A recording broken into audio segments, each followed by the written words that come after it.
প্রকারের কঠিন পরিস্থিতিকে নিন্দা করবেন না।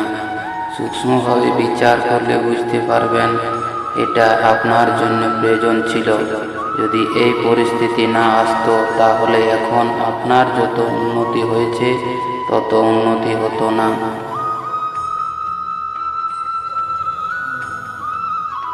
যদি দরিদ্র না হতো তাহলে অনেকেরই বিদ্যা লাভ হতো না।